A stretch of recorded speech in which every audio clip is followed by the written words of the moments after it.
Ready, Bear? We'll call the meeting to order of the Wright County Planning Commission. First on the agenda tonight is the meeting minutes from our previous meeting. Has everybody been able to look that over? And if so, do I have a motion to approve? I'll make a motion to approve the minutes.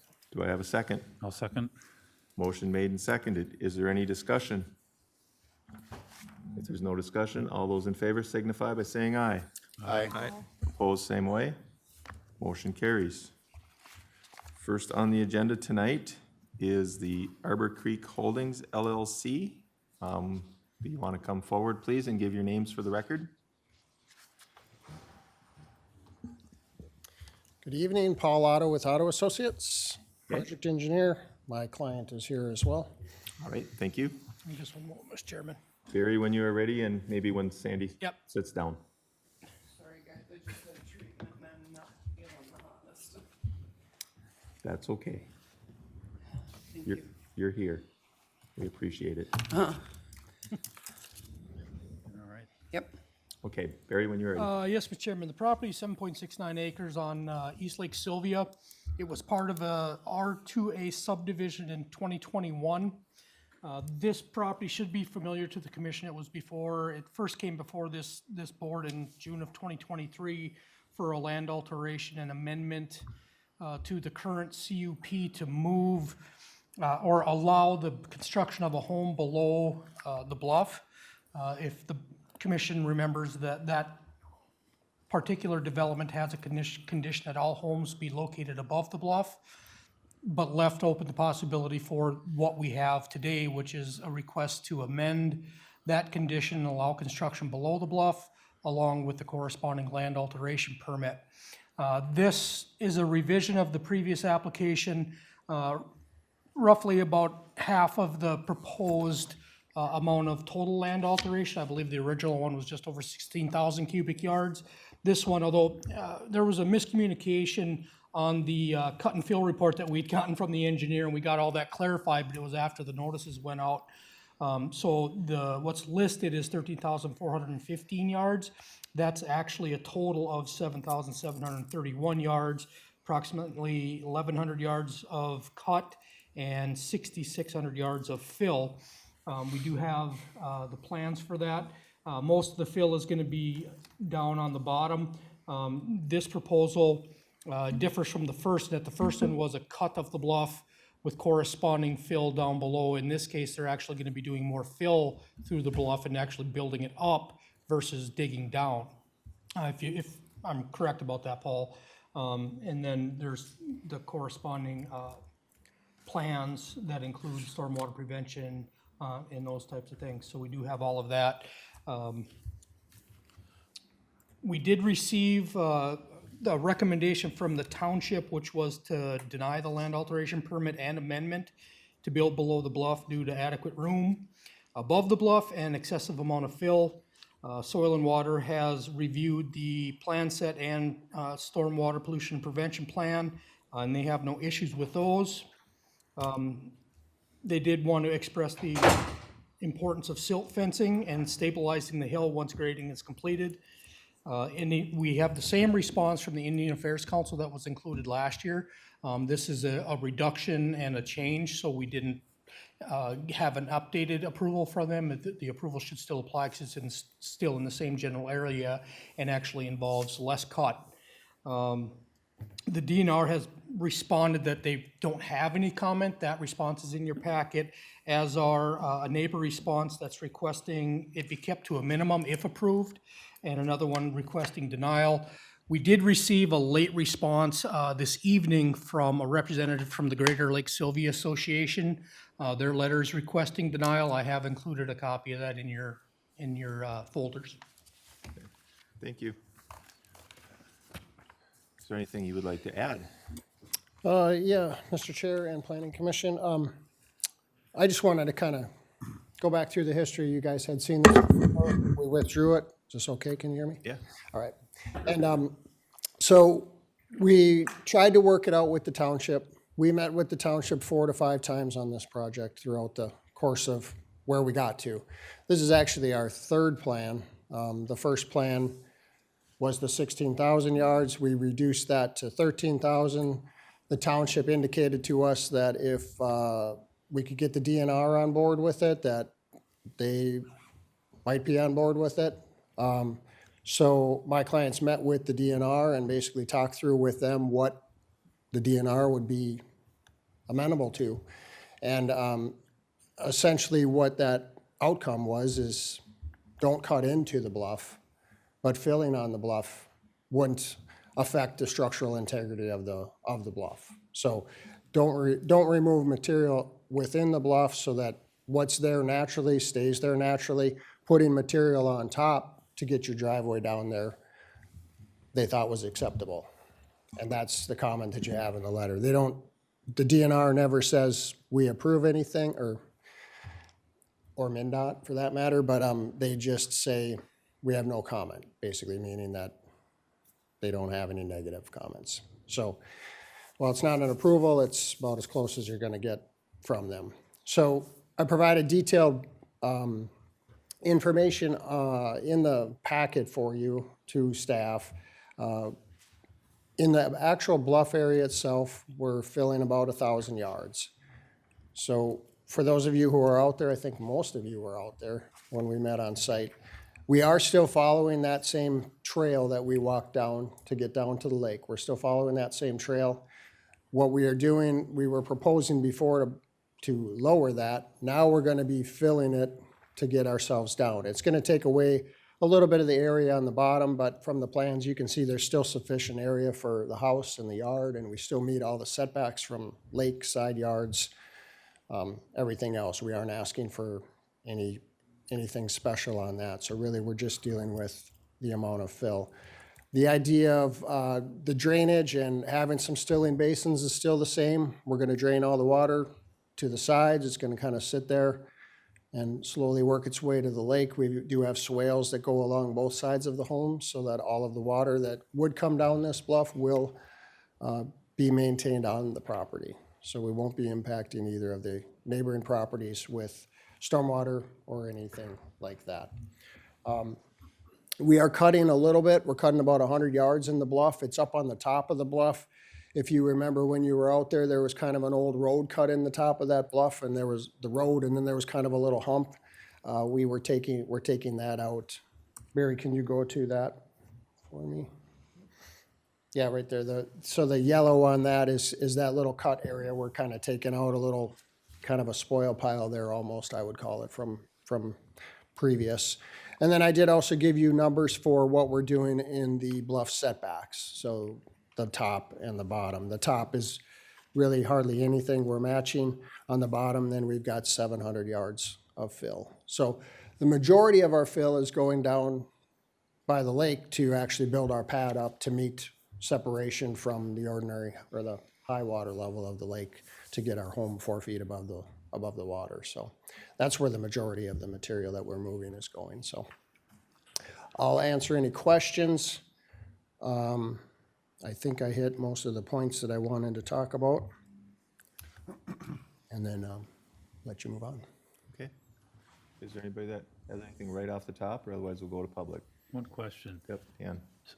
So I'm reading the letter from the DNR, and I'm not seeing the comments about being okay with filling that area. I don't Right. see that in the letter we have. Does anybody, am I wrong? I actually spoke with James at the DNR, and the basic premise of what he said the DNR does is they're either going to recommend denial or recommend some type of best management practices to alleviate a potential concern. If it gets to a point in what he'd indicated is this one is to the point where they're not going to make a comment either for or against it. That's going to be up to the local to decide it. And so that's where it's at. They prefer not to make decisions for the local when it's above the ordinary high water mark. Okay, thank you. Okay. Is everybody okay right now? We'll go to, Mr. Chair, okay. I'd like to address Mr. Otto. Mr. Otto, you probably covered this, or perhaps it's in our packet here, but What is the grade on the proposed driveway with this new plan? The steepest part of it is 14% coming down the bluff. And another question I had, again, this is probably covered in your plans, but I just can't see it here. You mentioned all the runoff from the home and the driveway and then other impervious surfaces will be handled on site. Is there a pond or something or some area to gather that so it does not encroach upon the neighbors? Yeah, so this project doesn't meet the criteria for stormwater management requirements by the state or the county. But there are two areas that we've designed into there that will settle the water, so I wouldn't necessarily call it a pond. It's not a engineered plan where we look at rate control and phosphorus removal or any of that stuff. But it is a couple areas where we're gonna store a small amount of water that then would drain away slower. We've got very flat slopes. And then some of it will percolate into the ground and then some of it will overtop swales going on either side of the home. Mr. Chair, Mr. Otto, you also mentioned too that you're bringing in fill for the home. Is that going to be like a slab on grade or will, Yeah, the with main, footings, obviously? yeah, it'll have footings in it and it'll be it'll be 2 stories, but there will be no basement. I see. Thank you. Thank you, And Mr. just for clarification too, Paul, how much fill is needed to raise the structure to the highest, to 4 feet above the highest known? How much of that total alteration is simply to raise the elevation of the home because of the elevation of current grade? That's about 4,500 yards based on my volume report in there. That's the third one in the volume report is raising the house pad for the home. Thank you. Okay. Are you good, Ken? Yes, Mr. Chair, thank you. Janice? Yes, I have a question. When you said the slope was 14%, 14% of what? I mean, is it from the top of the hill to the bottom, or you can? So when I say 14%, 14% slope would be 14 feet of fall in 100. So it's that driveway, that street out there is probably about 8%, 7-8%, I would guess. It is fairly steep because we're trying to get up the bluff with as little fill as possible, but we do have flat areas on either side of that. So. Well, I was looking at the elevation, and there's quite a difference between the elevation of the bluff and the elevation down at the water level. Right. And that's like 700 feet. Yeah, so on that steepest part, it's, I don't know how long it is, but it's more than 100 feet. We're gonna be dropping 14 feet in 100 feet. That's what you're talking horizontal. about. Yep, yep. And when you bring in the fill to raise the driveway, what will it be then? Is that the 14 feet? Yeah, right now it's 30%. Okay, So it's double that. We're taking it about in half. It's probably, it might even be over, a bluff is 30%, so it might be over 30%, but roughly half of that. and I had a question also about, it was talk in the recommendations that you'll be able to plant vegetation to control any erosion. What are you planning to do with that? My client's planning to hire a landscaper to establish the vegetation when this is all done. My stormwater management plan has blanket and seed for the interim. So we would put down seed, we'd put down erosion control blanket, and that gets stapled down. So as soon as the grading's done, we would, in this case, I don't know if Sylvia's impaired or not, we have 7 or 14 days to install that seed and blanket after the grading is complete. And this would be after the road is built then, is that correct? Any, after the road is built or if construction activities aren't taking place within that 7 or 14-day period. And how long will it take for that grass or those seeds to grow into something that can control runoff or Depends on become the, vegetation? depends on the weather. and what time of year it goes in. And if it But, was bad weather, what would it be? I mean, if it goes in the fall and you have a really dry fall, it's probably not coming up till next spring, but that's why we have a blanket on it. So we've got erosion control blanket on the top And of it. your erosion control blanket is what? Just to It's refresh my memory. typically it's a coconut weave, and they staple it down. They've got a pattern that they have to do per the manufacturer, so that when the water hits it, it doesn't splash the dirt back up, and then it helps to slow it down.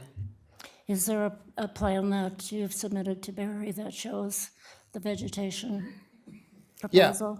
Yep, our SWIP plan, he's got it up right here in front of me.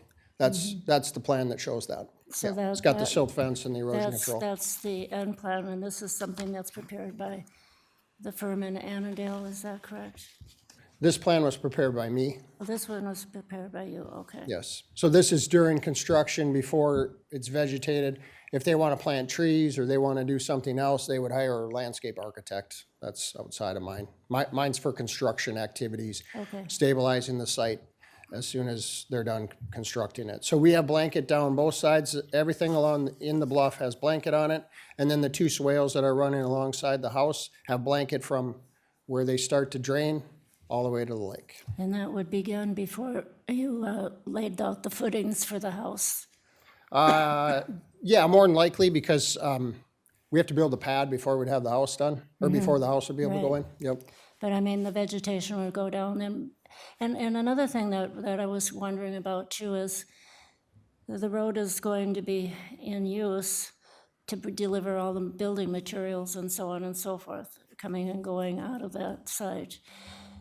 With all that traffic on there and nothing really stabilized, you're talking about the blankets then being put down before any truck traffic goes up and down the hill to deliver lumber and blocks and cement trucks and all that stuff.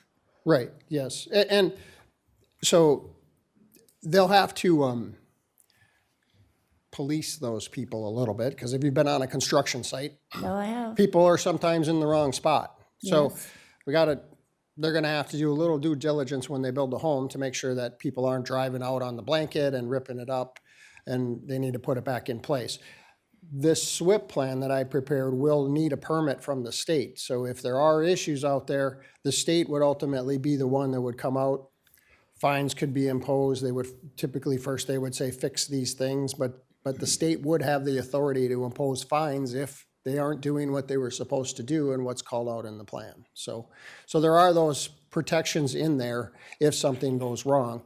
The county could even call, if the county got wind of something going wrong, if the county doesn't want to deal with it, they can call the state, and the state would come out and review it and do an inspection. We've had that on many of our construction sites, and sometimes everything's fine, and sometimes they say you got to fix this, and once in a while there's a fine. Yeah, I just, I had assumed when we began this whole process that all of the buildings were going to be up on the upper level. And this is really sort of a unwelcome surprise that this is all happening. And I'm not being critical of you, Mr. Otto. It's your job to present this to us in a form that we might be able to find acceptable. But I'm still having a hard time dealing with the fact that there is so much fill coming in and so much stuff going on down there and so much activity going up and down this hill that I'm not real comfortable with who would be policing that and what would be done to assure that there isn't massive washouts and problems along the way. So that answers my questions for now, but it doesn't mean that I won't have more. Thank you. Okay. I think I'm going to open it up to the public now, if you guys just want to have a seat for a little bit.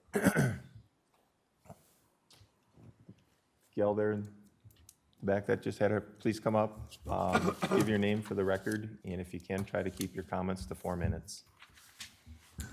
My name is Peggy Jo Fortner, and I've lived on the lot just east of the lot we're talking about for 40 years, and we have never had water in our yard. And the original proposal that was coming in was 16,000 cubic yards. really concerned me. Now we're talking 7,000 cubic yards. I'd like to know from where the ground is now, how much that 7,000 cubic yards would bring up the land down below. Okay. They've submitted plans to us, and that's what we have to go off of, is, But can anybody say how much that's going to bring up the present ground? Yep. Because originally it was 4 feet. yeah. Barry, do you want to try to help out He's here? looking.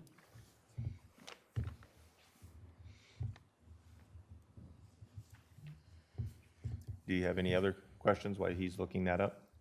Or that's your main concern? Okay. So Paul, maybe you can help me out with this too, looking at the plan that's on the screen here. Actually, let's go to. Let's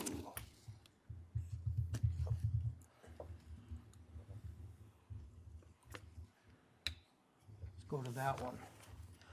It looks like there's an ice ridge that comes up from the lake, tops out at about 1056, and then drops back down into that kind of 1054 or maybe somewhat less in spots, with the basically the corners of the house being at 1057. And so you're looking at 2 to 2.5 feet above current grade where the house is.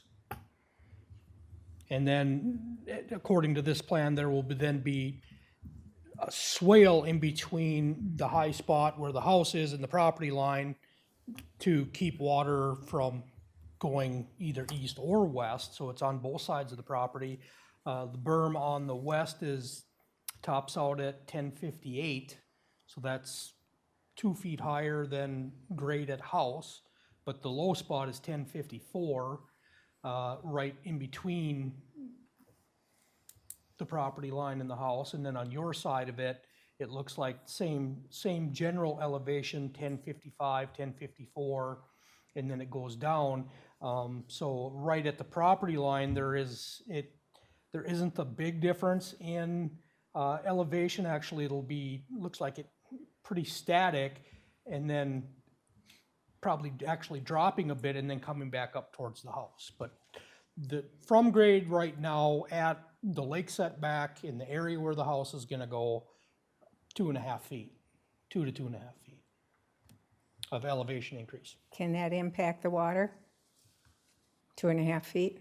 Impact the water where? That it comes down and spreads? The way the plan is laid out, it's got swales in it, so that should not impact the water where you're at. Okay. I mean, that's the important thing that we're asking them to do, is to not impact any of the neighbors' properties. And that's why they're putting a swale in it and controlling the water to keep it on their property going to the lake. Okay. And that's always an important thing that the board considers. Thank you. Okay? Thank you. Is there anyone else that would like to comment? Gentleman there?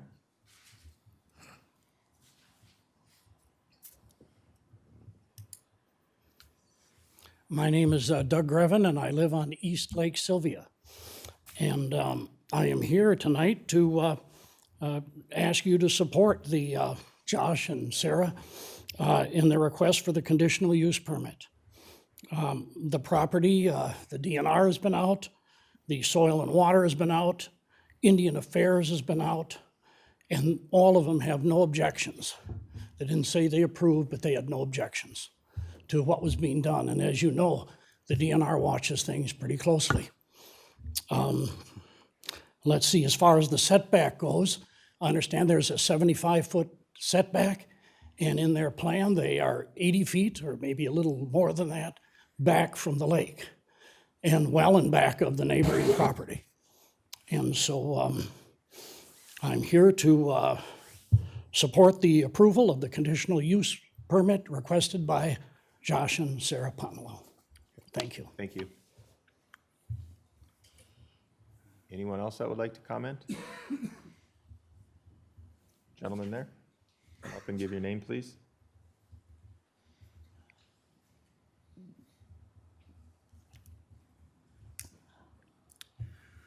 My name is Lynn Rexroth. I live on the other side of Russ's house, so I'm 2 houses away from the proposed. My question, and you've talked all our way around it, I would like to know what the elevation of the lot will be at the shoreline at 25 feet and 50 feet north. Because I will tell you, you can't control the water that comes from the east by putting anything up there that's higher than what it is today. The flow comes from 4 houses, goes west. You can't control that by putting up any fill. That destroys it. I think some of you had an opportunity to work on the appraised value of some lots in the last week. Did that come before this group? No. No. Okay, the appraiser from the county came out and did some assessing and came back and dropped the appraisal considerably because of the water flow, and this will make it continually worse.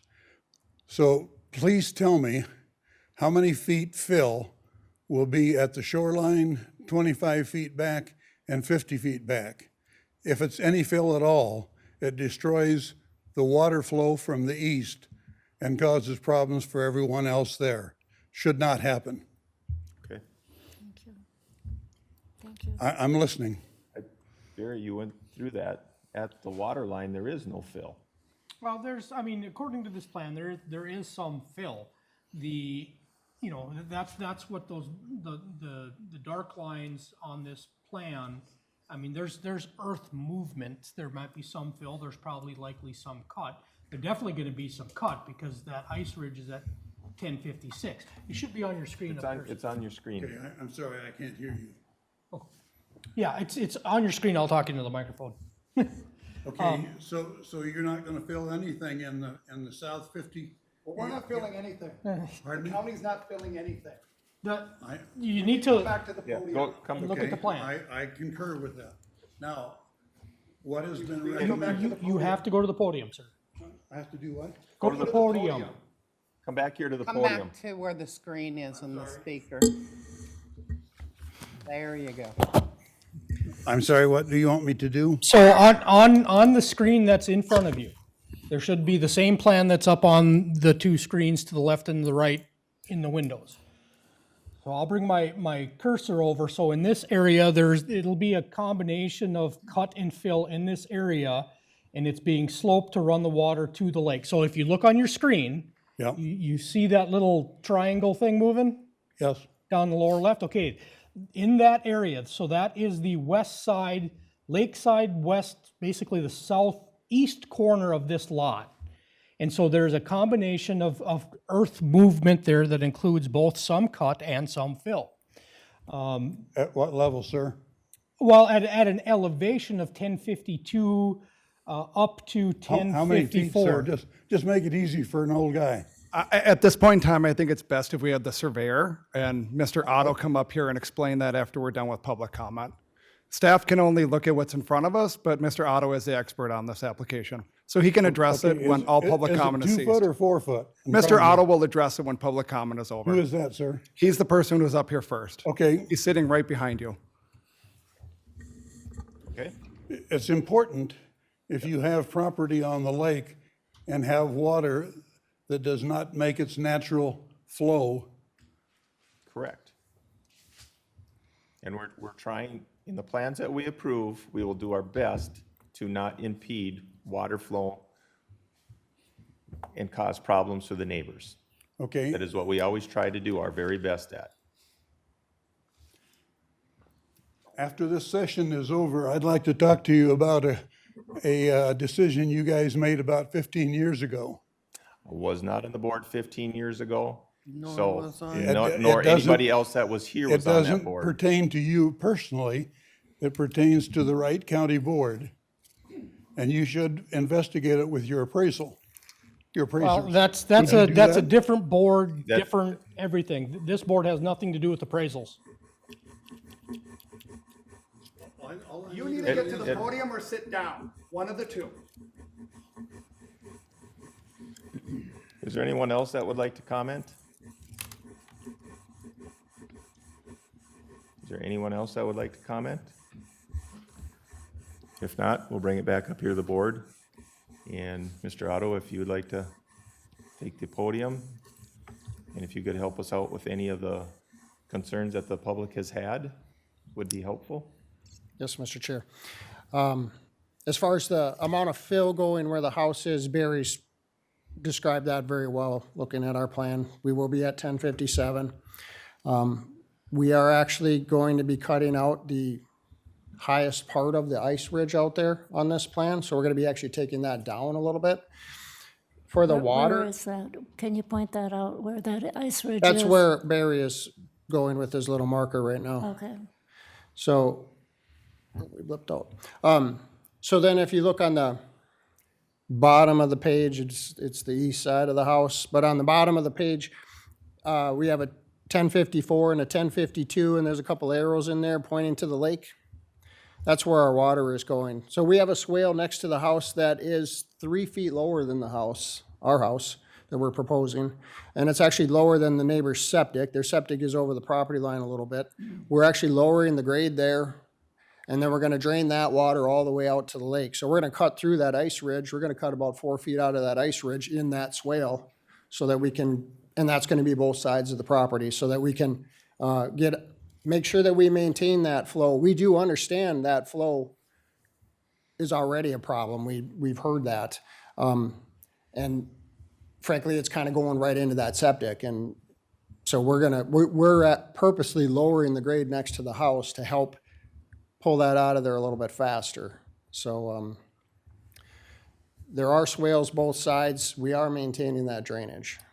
So what I'm hearing from you is the problems with the water right now with the septic, current day. When in your plan, you're actually going to improve this neighbor's water flow by being able to cut out that ice ridge and getting the water to the lake, where now the ice ridge is probably holding it back and causing problems with that sewer. Well, I don't know what's we didn't evaluate their sewer, so I don't really know what's going on with there. But yeah, if you were out there on the site where we stood for the house, it looked like kind of a bowl, right? Where does that water go? Yeah, we're gonna cut through that ice ridge. We're gonna raise it up, cut these swales either side that are actually, that swale on that side is actually gonna be lower than existing grade that we're cutting in there. So we're going from the Fortner's property and we're going down to our swale, and then we're coming back up to our house. So anything that drains off of their property onto ours is gonna hit that swale and go out of there. Any drainage from our house is coming into that swale. There will be a slight amount of drainage coming from our driveway that already goes there. But it will kind of get picked up and go around that septic. So it shouldn't make their situation any worse. Okay. Any other comment here? If there's a problem with that neighbor's septic right now, Well, should that that- be a concern with this So project? let me see. I didn't say there was a problem with it. I said I looked at it. I don't like the grade there. I'd like to have better grade. It is over the property line. They both neighbors understand that. So is that a problem or not? I don't know. I'm not saying there's a problem with the septic, so I just want to be clear. But it is over the property line. I did notice for myself in designing this that I'd like to have more grade where that septic is. So we brought the swale all the way to the southwest corner of the septic to make sure that any water that's there is getting on out of there. Okay. Yeah, from what I hear you say, you notice that there's water that's likely either running over or pooling in the area of that septic. Right, and whether that makes it bad or not, I don't know. But we can make it better, by the septic anyways. Okay. Mr. Chair. Ken? Mr. Otto, speaking of that septic, is that a conventional drain field to your best of your knowledge? I believe it's a mound. A mound? So it'd be a type 1, that is permitted. It's just when people say conventional, I think you're meaning A that, leach field, is it in the ground? right. In the ground or above ground, they're both conventional systems, so it is. Okay, I'm sorry. What I meant is, let's say you have a couple tanks coming out of the house and then out to a drain field. Yep, yeah, I mean, I haven't looked at the details of it, but to me, it looks like a standard septic system. mound system or? Mound. Okay. Yep.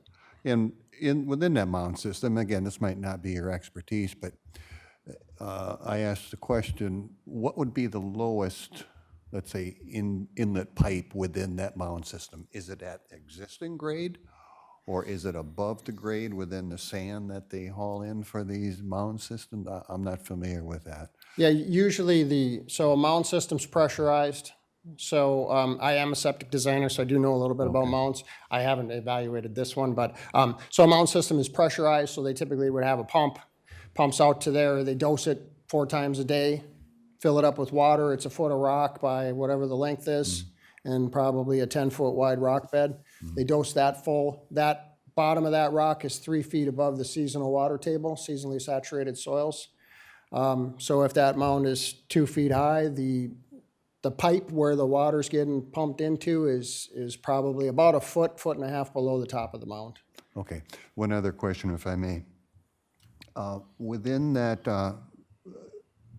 lot to the east, just on the west where the septics is, I'm looking at the topography there, the lines, and I see that on this depiction that's on the screen, there is a reading of elevation or an elevation line of 1054. Am I reading that correctly? It's Yep. okay, Where is 1054. that, Barry? Where is that, Barry? Can you point that out where he's talking? I didn't catch it, Paul. Where do I? Go north of there, in between the septic and the property line. Oh, north is right, yeah. Oh, yeah. Yep, right, go down a little bit. Go south. Yeah, right in there Go somewhere. south. That's a 54 contour that. Okay, then Dash line. if you could, Barry, too, go south further into the septic system. I see a 1054 there. Is that correct? It's a 56 on the top of the septic, Oh, 56. Okay, so about 2 feet high. right, That's it's so faint I can't read it here. All right, that answers my questions, Mr. Chair. Thank you, Mr. Otto. Yes. Any other comments, concerns? Oh, I'm sorry, if I may. Go ahead, Ken. Finish. On the lots to the east, and again, I'm looking at an aerial photo here with the contour lines on there.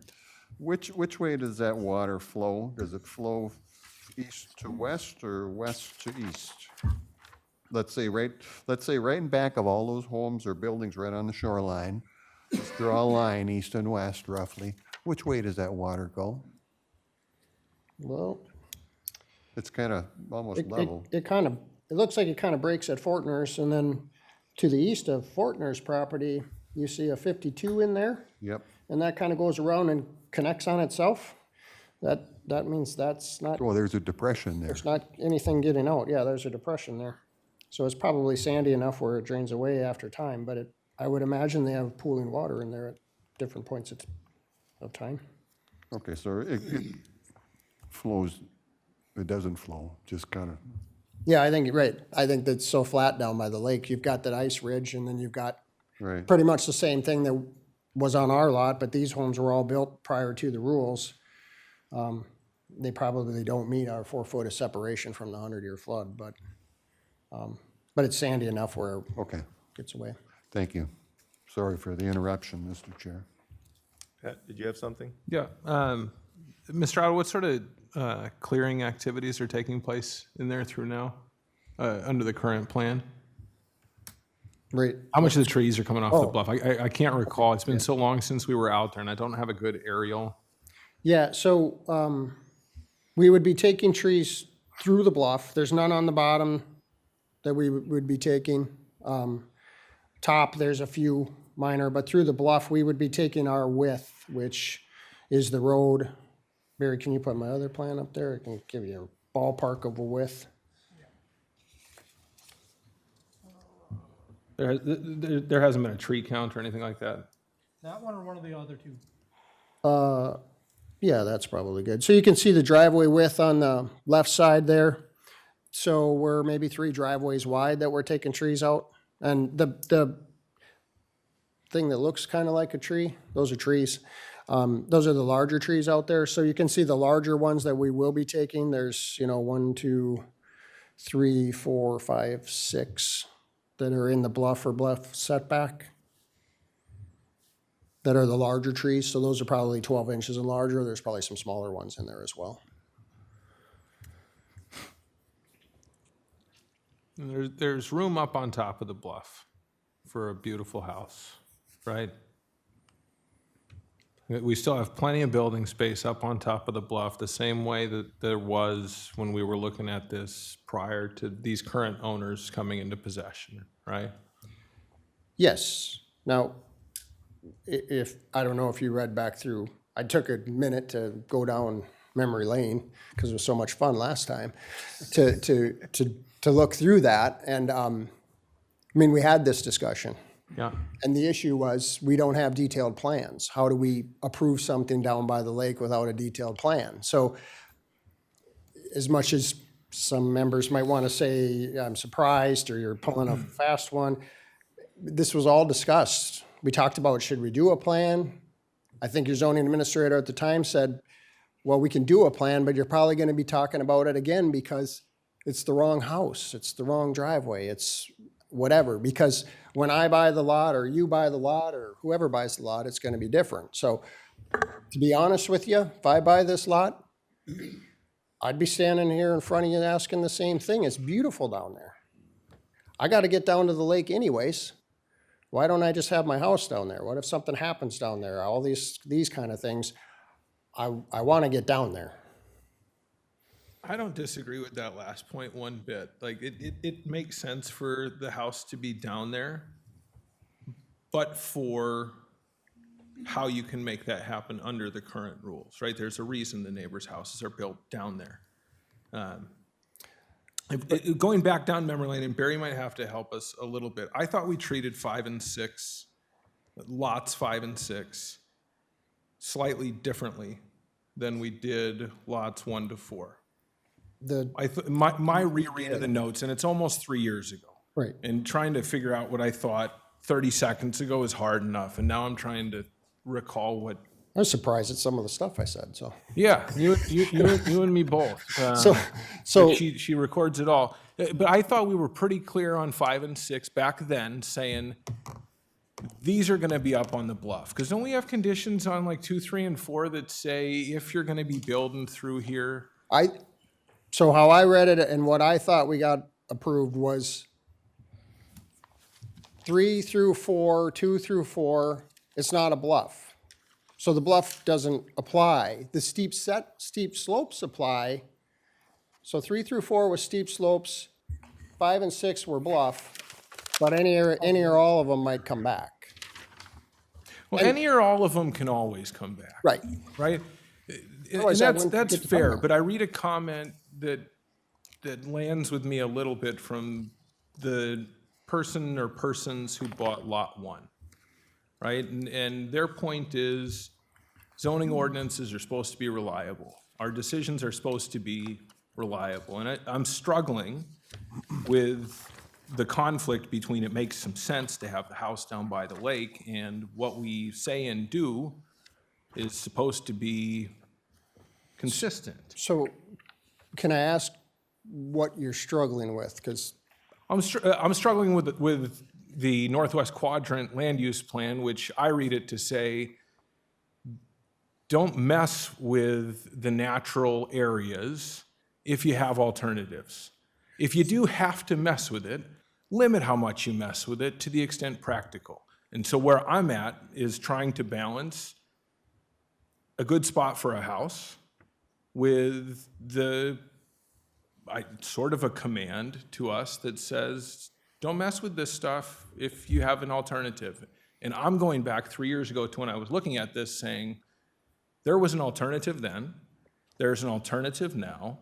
We have evidence of a purchaser in the area who, I don't know, maybe did look at decisions in zoning at the time, maybe not. Maybe it's retrospective and convenient, but saying you allow this, you're changing what I thought I was buying into because you're making an exception for one person. So where I think we fit is, this plan fits 100 times more than our first plan. I'll be honest with you.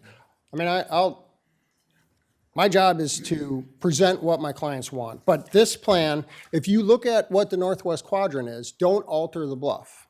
That's what you're talking about, altering the bluff. This plan, if you want to really get down to it, what we're altering on the bluff is 100 cubic yards. The rest of it, we're filling. We're putting material on top of the bluff to create what we want, but we aren't actually altering the bluff. You're altering the bluff, you're making it so that it's not a cutout, but That's not alter altering is, the, alter is to change, right? but the bluff will not change other than that 100 yards. The bluff will be in its natural state. It will just be underneath our driveway. So that altering, to me, when you say alter, But you're putting, hold on, you're putting a permanent pile of dirt, the driveway, on top of the bluff. right, bluff's still there. I'm struggling with that one. We're under your interpretation, we ignore anything that you throw on top of a bluff. That is not an alteration. It's only if you cut the bluff. I would You wouldn't- define altering a bluff, because if we're above the bluff, if we're on top of the bluff, we're not in the bluff. Cutting the bluff would be altering the bluff. You'd be increasing potentially the steepness of the bluff. You're altering, and maybe I'm missing something as to why you won't agree or concede that So whether you're adding or cutting, a change is an alteration. You're talking about altering the bluff. You're taking So trees down. the difference that I'm trying to distinguish between, we're doing a land alteration permit, no doubt about it. We're altering the land. The bluff alteration is 100 yards. The bluff will still be there. We're altering everything on top of it. Yep, we're changing it. It's all going to look different. But we aren't altering the integrity of, say, the structure itself. That bluff will still be there in its natural state. We're altering the heck out of the top of it, but we're not. So that's the distinction that I'm pulling apart, because when I look at the DNR bluff rules, typically alteration is talking about grading. I mean, there's a reason why the DNR gave us a, Right. so that's where I'm coming from. And I don't know whether this is just an issue of semantics or what it is, but you're not altering the function of the bluff. Right. But you're altering the bluff. We're altering everything on top of it, yes. You are not leaving it in its natural state.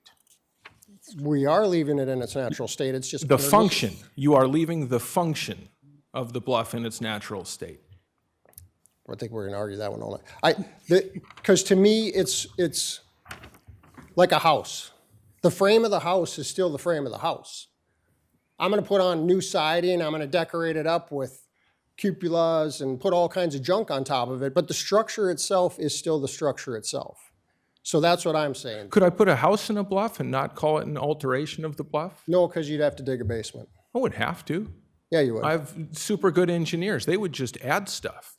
And then I'd put a house on top of that. So the function Yeah, that of the might, bluff would remain the same. that, they'd have to be here in front of this board and go through the DNR but you couldn't put a house there because a house isn't allowed in a bluff. Well, right, we have rules that say don't do that. The same way that we have rules, as I read them sometimes, to say, if you have a practical alternative to affecting a bluff, to altering a bluff, to altering the natural state of sensitive areas, you as a board ought to make a decision that you don't alter the bluff. So it depends on how we read it. We can all read it different ways, and we run up against the problem sometimes that the far end certainly has, which is they like common sense more than I do. And there's a good common sense place for the house. It's a tough one. Commissioner Malberg, to answer your original question, which you posed, your understanding is we did things differently based on different lots.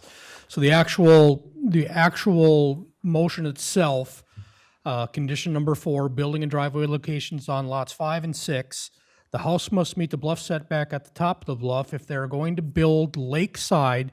An amendment to the conditional use permit for the subdivision and a conditional use permit for a land alteration must be applied for. On lots 2, 3, and 4, if construction takes place on steep slopes towards or down at the lake, a conditional use permit for a land alteration is required. Any depiction of house locations on lots 2 through 6, as shown on the preliminary plat signed and dated, should be disregarded. And okay, yeah, we're good. 'Cause there were house locations on a plan, and then there was a condition to disregard those house locations. But then- Right, in sorry, Janet, Go ahead, you've got the floor. I'm rereading the old minutes, and sometimes my opinions don't make their way all the way in, thanks to these guys. But I read the old minutes as my position at the time being lots 5 and 6 are going to be up on top of the bluff, period. And maybe that's just where I wanted it to go. And I certainly understand what Barry just said to being, we didn't pre-approve that it could go down there, but we also made an express acknowledgement, I think, that somebody was going to be back standing right there asking for it. Okay, I don't have anything else. Thanks, Mr. Otto. You bet. Janice? I have another question.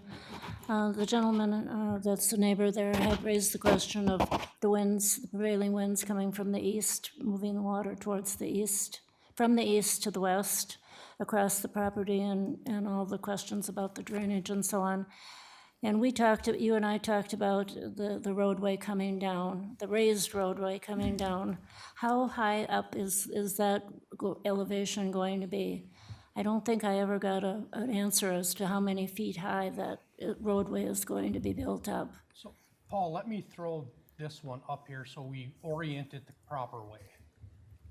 I can't hear you, Barry. Barry, can you get your microphone a little closer? Yeah, I'm gonna throw this one up. The slides are oriented landscape and it's hard to fit everything on them, so I pulled up another version that we have. It's the same plan, it's what I used to create the slide that was there, but this might better illustrate because we can put it where north is oriented up. It's a little easier to follow.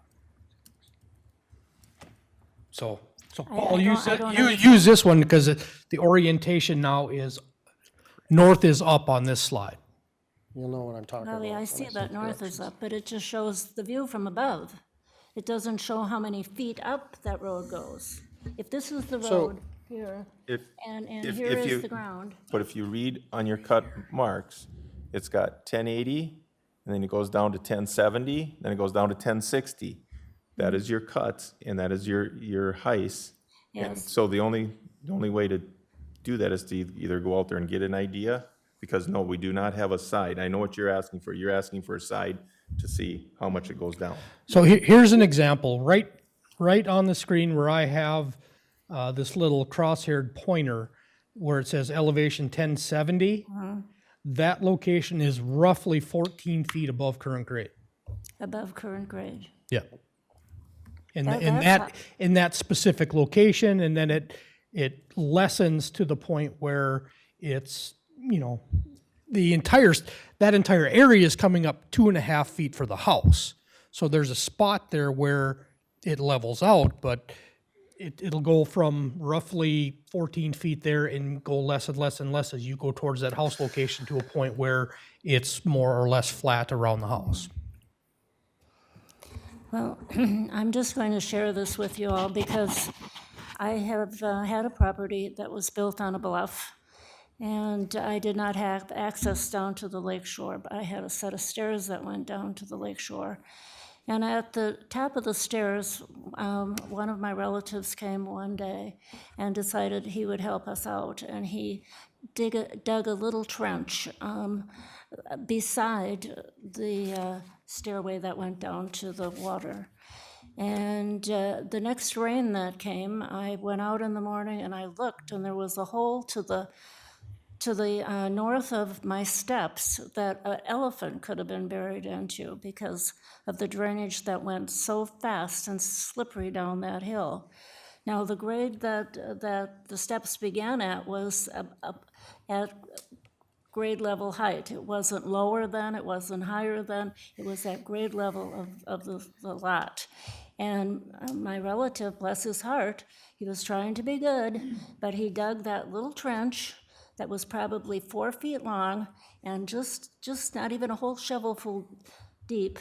And I had to haul rocks in my pickup for 2 weeks to fill in that hole that was caused by just that little alteration. If you're going to build this up that much, and there's no ever any land alteration from this plan, it might work. But when you're dealing with bluffs, you're dealing with a whole new scope of things.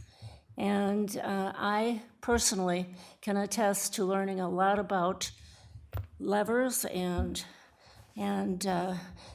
the centrifugal force and finding the focal point to be able to lift these heavy rocks into the back of my pickup to move. And it was no laughing matter. I got the concrete man, flagged him down on the road and said, will you wash out your truck in here? Because I'm so tired of hauling rocks to fill up this hole. And so he did that. He came in and he washed out the back of his truck, and he did that a few times for me. But it is very easy to screw up a plan. And I don't see, the township board has said, we don't approve of this. I don't approve of it either. And we did say, like Pat was saying, that lots 5 and 6 were to have their houses up on top of the hill. That was the original thing. I know that. So, amen. Okay, thank you. I guess, Barry, I have a question for you. Hypothetically, we build the house up on top. The landowners have a right to access the lake and get down to the lake. The only way that they can get down to the lake is down that bluff or through that area. What will we, or what will the county or the DNR allow for a pathway up and down that? Because they're already running four-wheelers up and down it. They're already running, it was wide enough to get a vehicle if you have a good Jeep. But I mean, they're gonna wanna access that lake. They're gonna be going up and down it. If the house is up on top, they're gonna be going up and down that multiple times with four-wheelers or some type of a vehicle, because you're not gonna walk it. Let's be honest, you're not gonna walk up and down. So will we allow them to build to get down there? Are we going to say you cannot take a motorized vehicle down there? It's strictly a stairs? I mean, where do we sit there? Well, so there's already something there. It exists. Correct. If they don't do anything to it, they can continue to use it. And from my standpoint, I'm not going to dictate whether they use an ATV, their feet, or even a motorized or a full-size vehicle if it currently will fit that.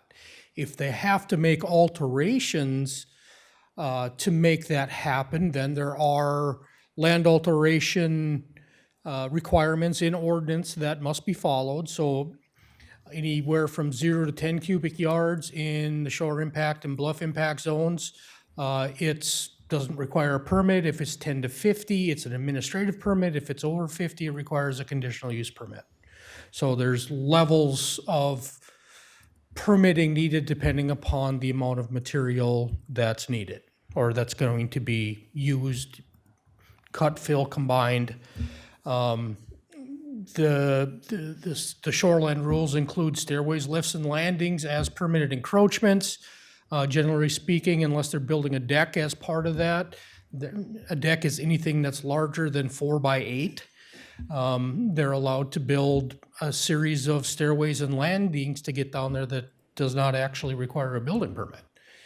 So there's a number of ways they can gain access to it, and there are a number of ways they can gain access that don't require any permitting at all. Okay. I guess that somewhat answers my question, but what is there existing, in my opinion, is exactly what you're talking about. They're going to continue to use it. It rains, something bad is going to happen. There's going to be a big washout. Before, what they were asking to do a cut in it, no. That's not going to happen. I guess I'm listening to Pat and altering the bluff. I kind of view it as we're bridging the bluff. We're going over the top. We're not necessarily altering the bluff, but we're bridging the bluff. And when you talk about you're still altering, are we altering a river when we build a bridge across it? Yes, no. We can slow down the flow, but we're still, somewhat understand in my mind, we're going over the top. And as long as we maintain, and I know I sit on the Board of Adjustments, and we, on that board, are very critical of water flow. And looking at this plan and watching or looking at what they're trying to do and try to getting the water to the lake, maintaining the water off of it, they're doing, it's a good plan to maintain and control water, I believe. I mean, as long as everything is done right, everything is cut right, all the heights are done correctly, you're cutting through that ice ridge. I mean, there's a huge ice ridge there. You get a pile of water, that's holding water back. It's going to affect the neighbors. I mean, it just is if you get a large rain. It's very sandy soils there. It's going to go away very quickly. And I also, 3 years ago, was very much on board with the house being on top because we didn't have a plan in front of us. We did not have anything in front of us to approve. And if we would have just says, yes, you can do it, who knows what we would have been looking at. I'm not saying this is right, but this is, I think, a solid plan going over the top. I don't know. Is any other comments? Dan? Mr. Chair, I do agree with you, and one reason that I do agree is because of the decrease of the slope from 30% to 14%. And that in itself is gonna slow down water flow. But also, when you're filling in my biggest concern is where this loose fill is gonna go. And now it's been said that it's gonna be down at the bottom. This is where matter of fact, 4,000 yards is for the house pad. And so that's bringing it up 2 feet from where that low area was that we saw when we originally saw the site. And the rest of it will be going up in the bottom part of the hill there's a little bit of cut on the top, correct? Yes, Paul? Yeah. outside of the bluff, yes. Yep. And that's where, because if you remember, we went down that short slope, and before it got steep, there was almost like an old cattle path going through there. It looked like with berms up, which could have very well been back years ago, and that's where you're going to be cutting through, correct? In that area? That's about a wash. We're actually gonna be cutting, we're trying to lower the road outside of the bluff setback on the top, on the north side. To the north. Yeah, so we're cutting the road down 4 feet before we get to the bluff. Okay. So that we can get closer to that elevation when we come over. And that's from the level and then going down. Yep. Okay, that makes sense. Regardless, I think that this plan is gonna actually improve the water flow going down that bluff area. And it's gonna be beneficial to the lake itself and to the neighbors. It's a very well thought out plan. It's very well engineered. It is a bluff, and whether I agree, anytime you alter anything, you are altering it, so you're altering it, in my opinion, in a good way. Okay, thank you, Dan. Sandy, do you have any comments? Yeah, I'm just struggling with that northwest quadrant. We did say that those 2 lots were supposed to be at the top of the hill. And if we're not gonna follow our own rules, then we need to carve some time out to change our rules. I mean, I feel like a lot of times we're not following our own rules, and that I have a hard time sitting with. It's not that I don't like the layout and stuff, I just feel like we gotta follow our rules or we need to make some time to change them. Okay. Mr. Chair, my recollection of 3 years ago was that there was a great deal of discussion of where those homes would be. We're all pretty much under the assumption that they're going to be on top of the bluff, okay? I think near the end,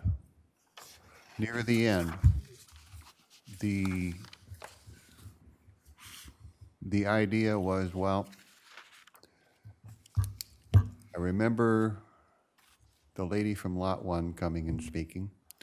She purchased her home because she was under the impression that all the homes would be on top of the bluff. However, the actual ordinance or conditional use permit that came out allowed some of the lots, if they wished to build down by the lake, to come back before this board. And that's what they're doing right now. And Barry had just read the conditional use permit, and I think that reflected what happened. Okay, that's my statement on that. Mr. Chair, I have a question of Mr. Otto. Yes, go ahead. In the proposal here, where's the septic? I believe you have a septic plan from Bernie Miller. It's up top on the top of the hill. I'm gonna pump it back up the hill. You're gonna pump it. Yep.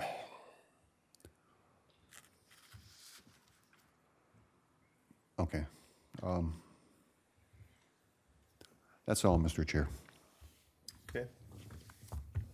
Member Felger, I just threw that up on the, Oh.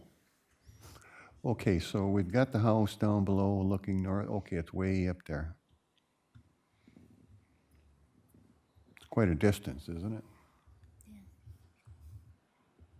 But it can be done. Yep. Oh, sure, anything can be done. Just put a bigger pump in there, Yeah, 2.5 instead of a horse and a half. as long as you always have electricity. Well, the water won't work if you don't, so. Thank you. Okay. Any other comments? I might add, it takes electricity to run the mound systems too. I'm sorry? It takes electricity to run the mound systems properly too. Well, that's kind of what I'm See my getting at. glasses? I'm going to try to read something here without my glasses on. This is from the July 1st, 2021 minutes. We were talking about the plans of what to do, referring to a preliminary, Malmberg referred to a preliminary map dated 5/2021. He was referred to the third map in the staff report. Felger, they have a map with house pads on it and a motion where there is a conflict with that. Malmberg, they have gone a long way on the wording of the motion. He would like to see the motion include that the homes on the preliminary plat shall be disregarded and that the homes on lots 5 and 6 will have to be built above the bluff. Although the record will bear out that no homes will be built in the bluff or below it, the homes on the preliminary plat does create some confusion because of where the homes are shown. The motion that incorporates the preliminary plat is overridden by the condition that they put on lots 5 and 6. Ravender suggests that the final plat must reflect these conditions. Kaiser, the final plat will not have home locations. Riley, they referred to the preliminary plat, but the house placements were disregarded. Felger suggests an amendment to the third line and the date of the preliminary plat. They state, except for the depiction of those house locations, Riley stated lots 2 through 6.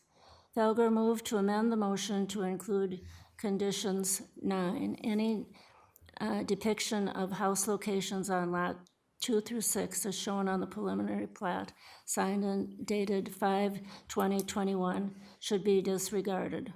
Momberg seconded the motion.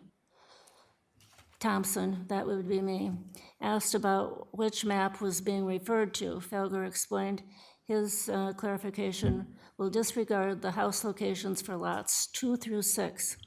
Thompson wants the record to be clear and felt they should have a revised map. Disagreed and felt it should be delayed. I'm almost done. Discussion, Thompson, because her request to delay was not accepted, she asked that the applicant provide a revised map for the record and reference for staff and potential buyers.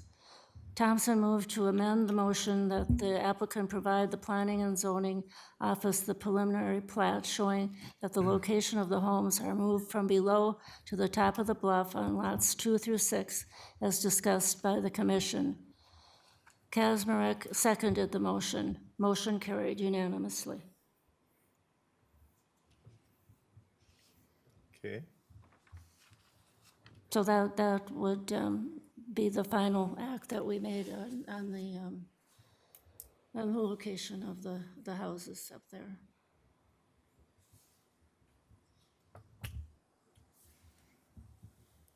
You're looking at me. You have questions? I'm just reading the minutes. Yep. I'm sorry, Mr. Chair, I couldn't hear. I asked if you had any questions. I really don't know that if I have any answers, but I just read the minutes, so. So the point you're trying to make, The point that I'm trying to make is that we all did agree that the top of the bluff, lots 2 through 6, we were supposed to have a plan on that. I don't know that we have a plan. Pat?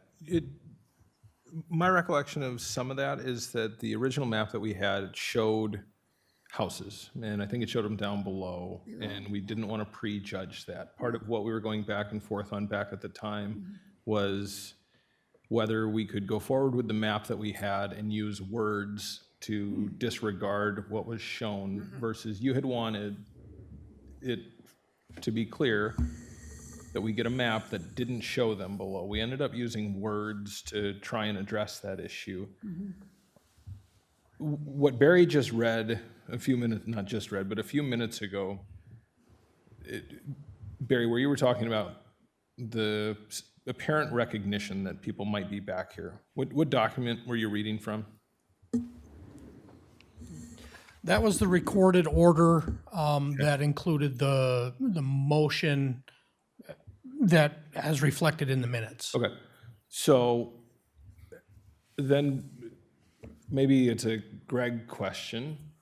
We have minutes and we say things in meetings, but then we have orders. And in some contexts, our only official actions are through our written orders versus entries in old minutes. Is that applicable here? Mr. Chair, Member Malberg, that would be correct.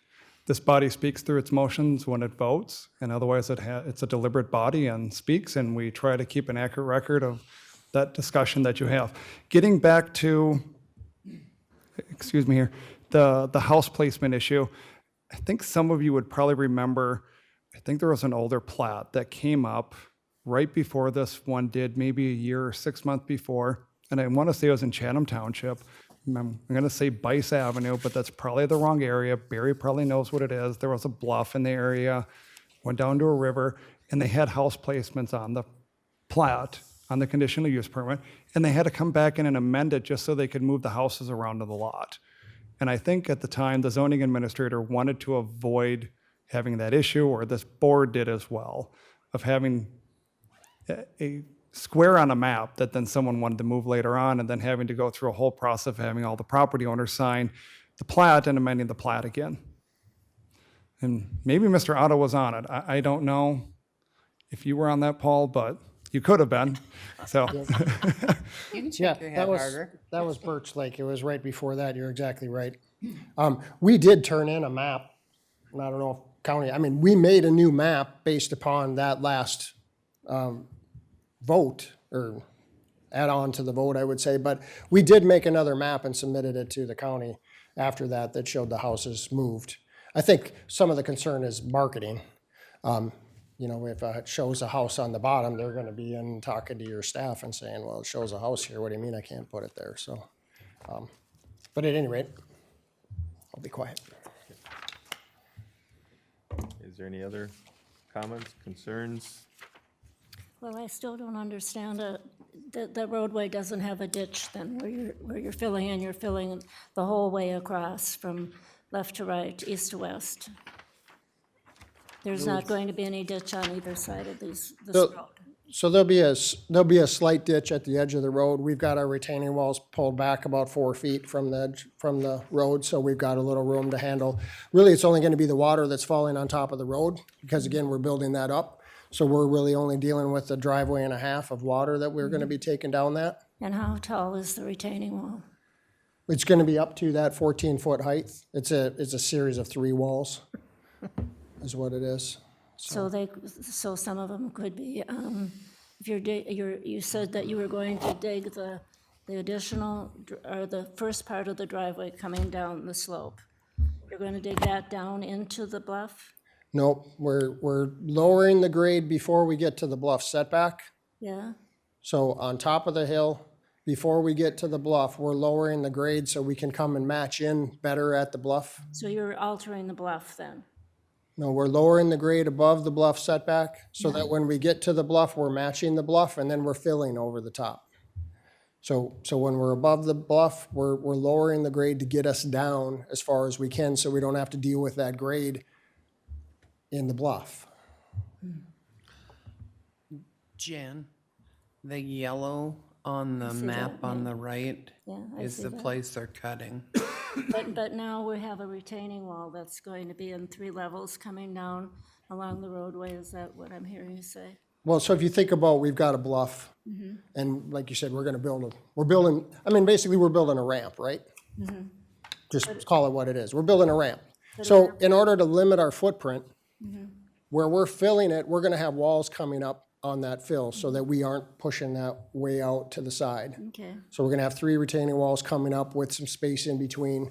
If they're over 4 foot high, they have to be designed by an engineer. so they will be 4 feet tall, these retaining walls coming down Yeah, yep, that's, on each side. well, not the whole way, but part of the way. Part of the Yeah, so I think if you would think about it, when we're about halfway down, we're gonna be half of the bluff out of the ground, so it's gonna go from nothing to 14 back to nothing. And so we're going to have an obstacle. You can't ride under the ramp. You won't be able to ride under the ramp. No, Because you're we'd filling have all to, that with we'd dirt. have to put a culvert or a tunnel under there. We'd have to build a bridge.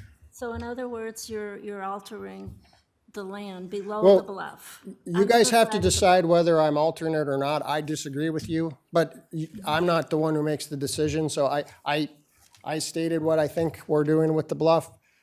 Mr. Mullenberg and you disagree, that's fine. We don't have to agree. You guys have the final decision. But I'm trying to tell you how I'm interpreting it to be fair. So I understand what you're saying. I understand how you're interpreting it. Well, I'm appreciating the last comments that I received because it finally is beginning to make sense to me that you are doing something to put an obstruction in the area, this water side of the bluff.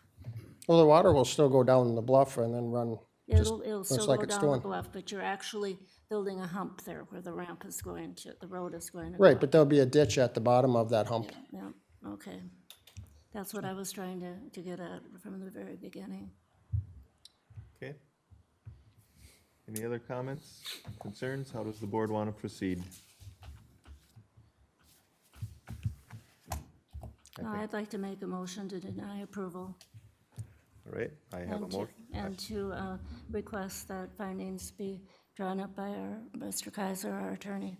And then to also close the matter to further written and oral comments. Pardon? And then also to close the matter to further oral and written comments. Yes, please. Add that. All right, I have a motion. Do I have a second? I'll second it. Motion made and seconded. Is there any more discussion here? Dan? I'm confused on the motion. Was it for approval or Denial. denial or neither? Denial. Denial? And continuations for findings and Okay, closing, thank you. public comment. Okay? Any more discussion? If there's no other discussion, all those in favor signify by saying aye. Aye. Opposed, same way? Aye. Aye. Aye. So we have a tie, being we are, so motion fails, being we are at a tie. can I have public, sorry, Yes, can we yes, we- deliberate a little bit? Yep, we're- Right now. I went the different way than what I thought I was going to go about 15 minutes ago, and it was listening to the discussion of the quality of the plan and reading, as I sit here again, the land use plan. And we've got different entries in there that are being triggered by this discussion. The entries including some that say leave them in their stable natural state. I don't buy that this is not some sort of alteration, but I have other entries in there that talk about protecting the sensitive and natural areas, including the open space. And so the reason I went against that motion just now was because I think, based on the plan and based on some really smart guys' thoughts on that plan, we would be accommodating a practical development in a way that we are protecting sensitive and natural areas, which is, I think, an okay reading of the plan. And as I go back and look at what actually came out in that order, to me it was, I'm someone who reads that. If someone goes and takes the time and pulls that and sees that and buys a different lot along that row, I think they're pretty well on notice that we are not saying no houses can ever be built here. What we said was, if you want to go down there, you will be back before us for the exact permits that they came and asked for. That's why I voted the way that I did, leaving us at a 3-3 spot, and that's not helpful. And along with what I had said earlier, I look at the plan, and sitting on the Board of Adjustments on Lake Sylvia, that lake is active. We get 1 to 2 or 3 applicants almost every meeting trying to do something. And this plan takes care of everything on that board that we ask for. It meets the setbacks of the lake, it meets the side yard setbacks, it gives us clear way where the waters are going to be going.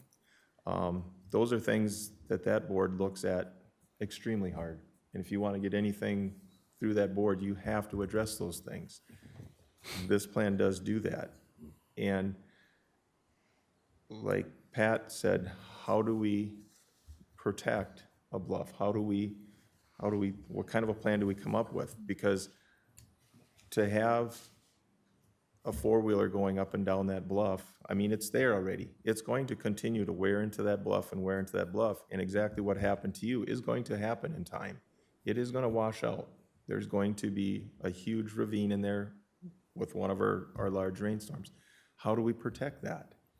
I guess that's, and we sit here at a board, and yes, we have ordinances, we have to protect those, but how many times have we sat here? We have to take each case by case and look at them and do exactly what we're doing, work them out and work through them.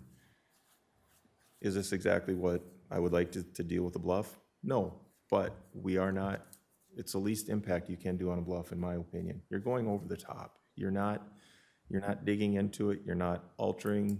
If it's a burial ground, we have Indian Affairs here, we're still going over the top. We're not digging in there. We're bridging it. That's just that's where I was on my vote. And, you know, it's a solid plan, it's an engineered plan. Before cutting in and doing it, no, I was a solid no. But this way is a little bit, it's a different way to look at it. So, other discussion. I'm not opposed to, I think it's a great plan. My thing is just that we have to look at our rules. Yep. So, I mean, if somebody wants to make a motion, I would probably at this point could take a different look at it, but I still think we have to stick to our rules. I would like to make a comment. Dan? So Sandy, in our motion that was passed in '21, in that motion, there was approval for them to come back. If they want to come back, they have to have an amendment to that permit. And I'm the one who made that motion. So I think that they've done their due diligence in that. And that's one of the reasons that they've been through the gamut on this. Because they've done their due diligence in at least proving to me that what's going to be put in place is going to be better for this area than what is currently there and the way it's going to be used. So, Janice? Well, I would just like to disagree with the people that voted in favor of this. We have a series of levels of government, and the most local, most impacted body of government that has voted no against this is our township board. The residents of Lake Sylvia have a very tight committee, and they have a very tight group of people that want the very, very, very best for their lake and their community. They're not opposed to having different ideas thrown out or approved, but they are very much opposed to having this particular plan, which they have seen, and it was presented at the last township board meeting. I feel it's an extreme disservice to the area residents and to our township boards to let this body that deals with ordinances, like Sandy said, that aren't specific and don't make this clear. It is not our job to act as the Board of Adjustments or Appeals. It is our job to review the ordinances as they are written and to vote accordingly. I appreciate, Dan, your statements about the Board of Adjustments, but that's at a whole different level than what we are right now. And I believe that what Sandy said is right.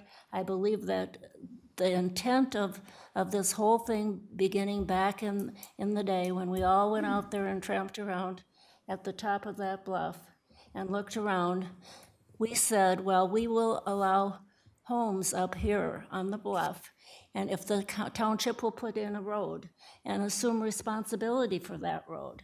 They did that. They put in a road with a cul-de-sac, and they made 6 lots up there. They didn't make 6 lots down at the bottom. We didn't ask them to make a road down to the bottom. We asked them to put in a road and a cul-de-sac at the top. They went to a lot of expense and money to put in that road and to assume care and maintenance of that road. Now we're just saying, tough bounce. You made a mistake. We made a mistake, but boo-hoo, we're going to just go ahead and pass this anyway.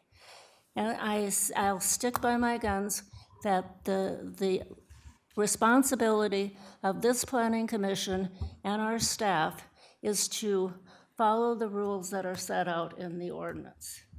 And if there's a question about it, we have to understand that we represent all of the county, not just the people that are making applications for this request, but we represent the Lake Sylvia Association, we represent the people that live in Southside Township, and it is our duty to go ahead and follow our ordinances and do what we are assigned to do. And you have a question? No, as soon as you're finished, he's making it where that he wants the floor. Okay. So when you're finished, I will recognize him. Well, I'll finish for now, but I may have a response. Okay, Pat? I appreciate everything that you said. And I have sat on this board many times and shaken my head at decisions that I didn't think found support in our rules. It's my right to do that. Hearing the way that you're talking about this with the passion that you are, what is it in our ordinance that you think we are violating by doing this? Because I'm open to being told the rules say that I cannot do it. I think I've probably voted in the minority over the last 6+ years as much as anybody on the grounds that the rules don't let us do that. It's common sense, but the rules don't let us sometimes abide by common sense. What I just said when I was explaining my vote was that based on the rationale that I was listening to,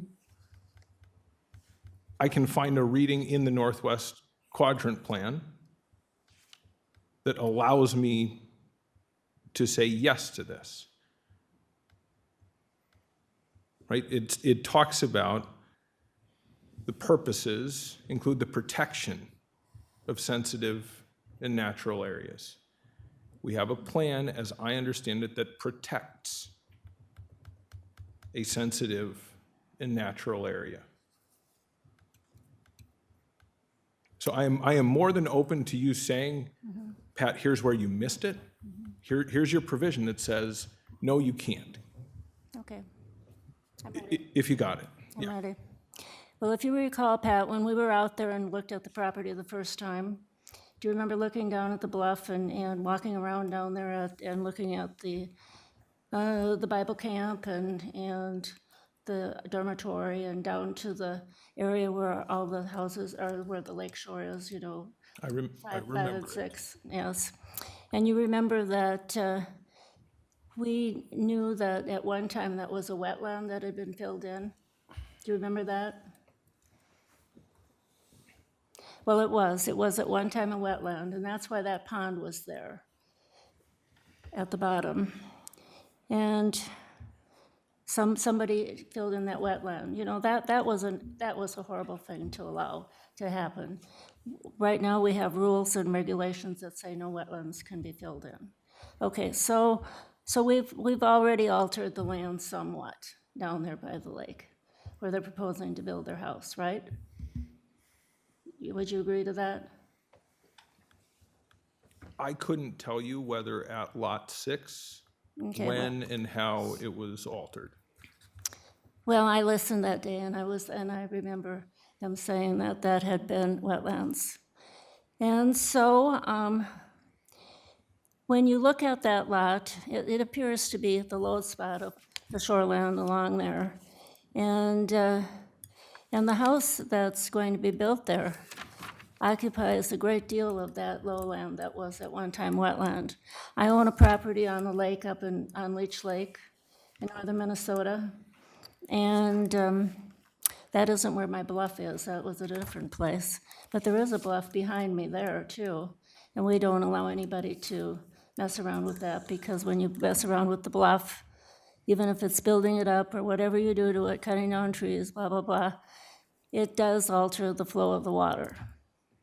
Now, when we come to actually taking a look at what would be having been identified as a wetland that has been not built up by the church camp, they used it as just an area for retreat and recreation and playtime for the campers. They didn't have any structures down below there because it wasn't suitable for structures, they didn't feel. They were being kind to the environment, wouldn't you say? I think that if they made a choice to not seek approvals to build down there, or they didn't build down there when everybody else along the lake was building down at the lake shore, that's on them. I'm not going to make a judgment on their subjective decision there, Jan. Well, it was a wetland, and they knew that it wasn't probably long-term good thinking to build in a wetland. So 2 wrongs don't make a right, and I don't think filling in that wetland to build any structures down there would have been a mistake. But somebody filled in the wetland, and now we want to develop the wetland. And the people that live around that weren't part of that wetland, the people to the east here that are concerned about the east winds blowing water, where do you think that water came from? It came from the east, and it settled in Lot 6. Can't you see that that's a problem? And these little deals that they put in here for retaining walls and for drainage parts, do you think that will always stay the same? Maybe somebody will say, oh, I don't like that, and they'll go ahead and mow that down. Yeah, well, I'm getting to your comment, Dan, about the steps going down to the lake that I was referring to. Don't you think that these retaining walls that they're putting up there are going to give way somehow to creating smaller water problems that will seep down into this lot that was once a wetland? In design, it should not. In design, it should not, but anybody can alter that design. But that's why we design it, so it doesn't. Yes, but you can't guarantee the design. You- Maybe you can design the best design in the whole world, but if somebody alters it, it's not a good design anymore. This is a situation where there should be nothing built there. Okay, we understand where you're at, but I think also we have to start moving on. We've been working on this for an hour and a half, Yes. and we were at I don't know if somebody wants to make a motion, but Chair, I'm it wouldn't prepared to be- make a Chair, I motion. would like to speak Yeah, but for the motion. also before we make a motion, I also want to throw it out there, we're at a 3-3 tie right now. So it may be appropriate to close public comment and continue this until next meeting, until we can have a full board to potentially have a 3-4 vote, or, because if we tie again, that's going to be our only option. So, Ken, First of all, I believe, Mr. Chair, this is our third plan we've looked at. Is that correct, Mr. Otto? And Mr. Otto, I think this is a vast improvement over the previous two plans, and you did a great job. However, I'm looking at what the township had to say about this. The township has deliberated on this probably a few times and over the course of the years. And I've got to respect their decision. They're listening to the residents. And admittedly, folks, we don't always follow what the township says. But I think this has been discussed thoroughly at the township level, at the community level, and of course here, almost to the point of ad nauseum. However, I think in this case, Mr. Chair, I have to respect what the township has said, albeit this is a beautiful plan. I mean, it addresses a great number of issues. So, but again, I could not support this proposal. Thank you. okay, thank you. Mr. Chair, I'm prepared to make a motion. Dan? I'd like to make a motion to close the public hearing, direct council to prepare findings based on the record and discussion consistent with approval of the request for land alteration and amendment to the conditional and of the conditional use permit, and continue the matter to May 16th hearing. I have a motion. Do I have a second? I'll second. Motion made and seconded. Is there any other discussion? And the motion, Mr. Chair, is to approve. Correct. Is there any other discussion? As a procedural matter, is that going to get us our seventh? Is she entitled to take a vote on adopting those findings? If this goes 4-2 or 3-3, however this goes, what's the role of the absent commissioner next meeting? Mr. Chair, Member Mulberg, the absent commissioner would come here and could vote. However, the absent commissioner decides to vote at that meeting. If I'm directed to draft findings, I will do so. Very good, thanks. Okay, we have a motion. Is there any other discussion or questions? If not, all those in favor signify by saying aye. Aye. Aye. Opposed, same way. Aye. Aye. Motion carries 4-2. Let the record show that Ken and Janice voted no. All right, we will take it up. Public comment and all that is closed for next month's meeting, but we will take a look at the findings and go from there. So it doesn't mean that it's passed or not, but we will look at the findings. All right, thank you. Can we have a 5-minute chairman's break before we get on to the next one, please?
Good. All right, we'll call the meeting back to order. Number 2 on tonight's agenda is Mark Butler. If you want to come up, please, give your name for the record, and we will proceed. Mark Butler, working in mine engineering and land management for Minnesota Paving and Materials, requesting an interim use permit for a portable seasonal temporary HMA plant at our Annandale pit located in Southside Township. Okay, Barry, when you are ready. Yes, Mr. Chairman, the property is roughly 89 acres along County Road 101 in Southside Township. It's in the aggregate area in the land use plan, currently zoned ag. The original CUP for mining on this pit was in 2004, which included the pit itself with crusher and an asphalt plant for the 2004 season. 2005, it was amended to include a permanent wash plant with an asphalt plant for the 2005 season. And then another asphalt plant was issued under various permits from 2006, 7, 2010, 2014 to 2016, and the 2017 to 2019 seasons. In 2018, they were approved for a 7-acre expansion of the pit. This request is for a 2-year hot mix plant, that's what the ordinance requirement is not to exceed 2 years. So this would be for a 2-year permit. For, as mentioned, that temporary hot mix plant, it would run from April to October and 7 a.m. to 7 p.m. with startup at 6 a.m. They're expecting anywhere from 50 to 200 trips per day in and out of this facility. The applicant has not met with the township yet, so we don't have that response. They are on the township schedule for May. Okay, thank you, Barry. Is there anything you would like to add to this? I think you pretty much covered it. Okay. Anything the board has before I I have open a it up to the question. public? Is 6 a.m. when you start hauling, so the trucks are gonna be lined up at 5, or is 6 o'clock when the trucks start lining up? The 6 a.m. would be a warm-up period for the plant. You got to start it up, get it hot for hot mix, and trucks wouldn't be hauling the mix until after 7. But So 6 o'clock will probably be there, 6:30, start lining up. somewhere in there, yeah. I own trucks, I know how they play, okay, thank you. Okay, is there anything else from the board, or I'll go to the public? Mr. Chair, one quick question. Sir, would your level or proposed level activity be similar to what's currently permitted? I mean, activity? Do you anticipate an increase, or is it going to be sort of a lull year? Or It'd be project specific. project We're specific, as they just all getting- pretty much are? Yeah, we're just getting in front of the permitting part so that we can be competitive when we're going to bid these projects in the area. Okay, very well, thank you. Okay. I'll open it up to public if you want to have a seat. And is there anyone in the public that would like to comment on this matter? Is there anyone from the public? I guess seeing none, you can come back up.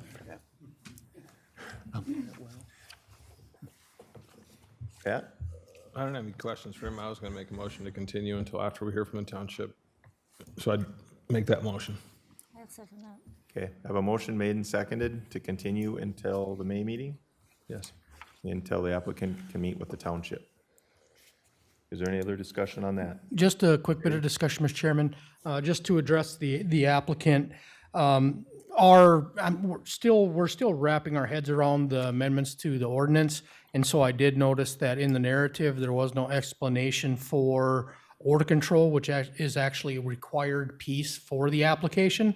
So I'm just asking that that be submitted, what form of odor control you're going to be using as part of the asphalt plant. It's in there, Barry, isn't it, where it says MPM utilizes an odor neutralizing agent added to liquid AC while producing hot mix asphalt to control the odor. Sorry about that. I was just reading through it again today, and it's like, I don't see anything. I must have just read over it. So if it's in there, Paragraph 3. we're good. Yep. Paragraph 3? Yep.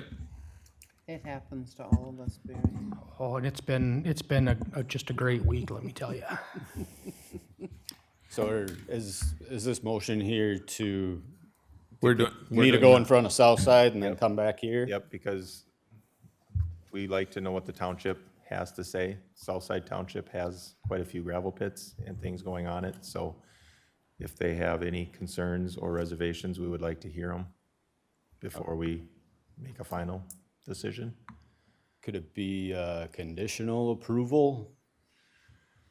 We normally do not like to do a conditional approval because we don't know what they're going to approve, and then once we do a conditional approval, we can't, it's hard for us to go back, being we've given a conditional Well, approval. the condition would be Southside's blessing, right? Well, Right. we don't even have a proposed motion drafted today dealing with hours, time, maintenance, what it looks like, truck stacking, odor control, and anything dealing with it, or even placement of where it's gonna be here, because you didn't meet with the township. That was delineated in the application materials you received, that you had to meet with them. Yep. And it didn't happen. And when I got the notice for this meeting, I replied with, we haven't seen Southside yet. They didn't get us on our last meeting. They completely missed it. So I forwarded, what's her name, Carmen Merrill, the same email that I sent to request to be on their meeting again, and hopefully we're on this May 7th one. I would definitely contact the township and verify that you are on it. Okay. All right, I have a motion. Do we have any more discussion? If not, all those in favor signify by saying aye. Aye. Opposed, same way. Motion carries. Thank you. Number 3 is Jerry Lehard. Liebard, yeah, good old German name. Well, thank you very much. My name, just to clarify who I am, this is Jerry. My name is Jeff Harkman, and I own the property of which I'm utilizing Jerry and his services at OTS to provide landscaping on the property. We are current, and that. If you want to just give your names for now, and we'll get Yeah. an overview Yep. from Barry. Yep, Jerry We'll go there. Liebard, I'm from OTS, yep. Okay. Barry, when you're ready. Yes, Mr. Chairman, this is a acre and a half lot on East Lake Sylvia and French Lake Township. It was created through, actually, West Lake Sylvia, sorry, was created as an entitlement division and is zoned AG General Agricultural and is in the land use plan for agricultural residential. Measures roughly 200 by 330 in size. The request is for a land alteration for a landscaping on this current property. Nearly all of the alteration will take place within the bluff or bluff impact zone and includes a Class 2 granite path with retaining walls and outcroppings as needed for grade with a sand area above the OHW, approximately 100 yards of material, which includes crushed granite, sand, soil, and boulders, will be imported, and approximately 10 cubic yards will be cut to create a path, along with some retaining walls. And as noted, the plans are what you see in front of you, both from basically the slope down and then also additional alteration up above the bluff area. We did receive approval from French Lake Township and no other comments. Okay, thank you. Now, if you would like. Great, thank you, Mr. Chairman. Again, I'm Jeff Harkman, I'm the property owner, and I just wanted to make a couple of key points, and I'll let Jerry answer any specific questions if that works for you. Number one is we're currently building a home, and that home is well above the bluff line. It's a nice lot. We didn't seek any variances on where that house would be placed, and that's currently been approved and is being built right now. What we're trying to do, our objectives with the landscaping plan, is to provide safe and easy access for myself as well as our family down the lake. As we get older, we just want to make sure we're able to access it properly and be able to use the lake. Second of all, we want to beautify the property, keep it as natural as possible. There certainly is no intent to be clear-cutting the property or anything like that. We've been very respectful of that. You did mention that we did review the plan with French Lake Township. They were very supportive of the plan. I have reviewed it with the neighbors as well, and they're very supportive of the plan as well. So with that said, I'll let Jerry answer any questions. Okay. I guess, do you have anything else to add? No, I guess basically what we're trying to do here on the design is just run with the grade of the existing land. We're not trying to, like down at the very bottom, for example, where you can see the boulder walls there, there's a drop off of the land there, and that's where we're just, using that to provide for this pathway to get down there. We're not we're not looking to move any major material, just go with what's there to be able to access the lake. Okay. Yep. Is there anyone from the public that would like to comment on this? Mr. Chair, if I could Yes. actually just ask one clarifying question that Barry and I noticed here. Between the two trees kind of in the middle over to the right-hand side, do you have something a note that says smooth out man-made grade as much as possible without disrupting trees? What does smooth out man-made grade mean? Is that on that, It's on the flat area? Lakeside of the fire pit. Yes, that is, there was this was all part of an old farm, as I think you mentioned, Barry. And when that house was taken down, they just basically pushed a lot of the material or the land that way. And so the erosion's been very tough on that. It falls off and it's going, it's been eroding, but that needs some attention. In other words, we need to plant some natural plantings in there to help hold it together, to prevent erosion, because clearly, as you look at it, it's been affected by water. You can see over time how it, if you look at it from a side view, it's like this.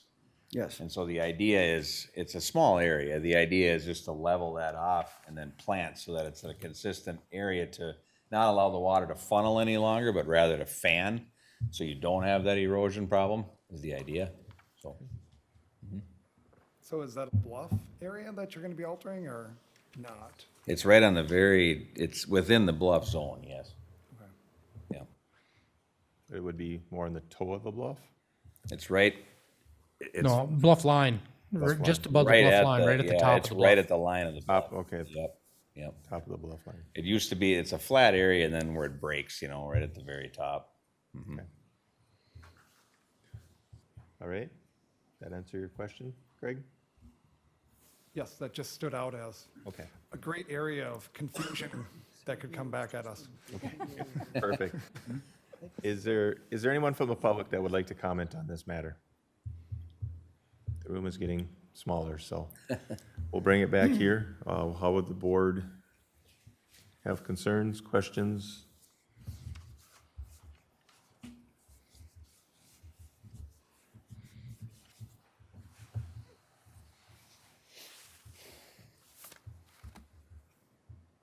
Anything from the board? Ken? I'd like to make a motion. Throw it out there. We can discuss it, what you throw out. I would move to approve a conditional use permit for a land alteration in accord with the plans and narrative submitted in the discussion at the hearing with the following conditions. Number one, stormwater and erosion control measures must be installed prior to any land alteration occurring and remain in place until vegetative cover has been established. Number two, mature tree removal within the bluff is limited to only the area affected by the path. Clear cutting of the bluff is prohibited. Plan submitted as Exhibit A.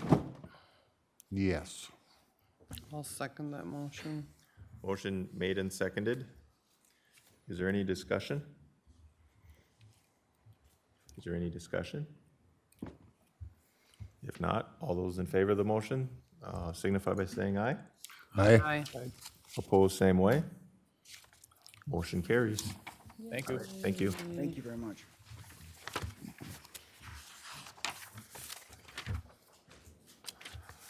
All right, number 4 is Jeffrey Molners. You want to come up, please, and give your name, and we will get started.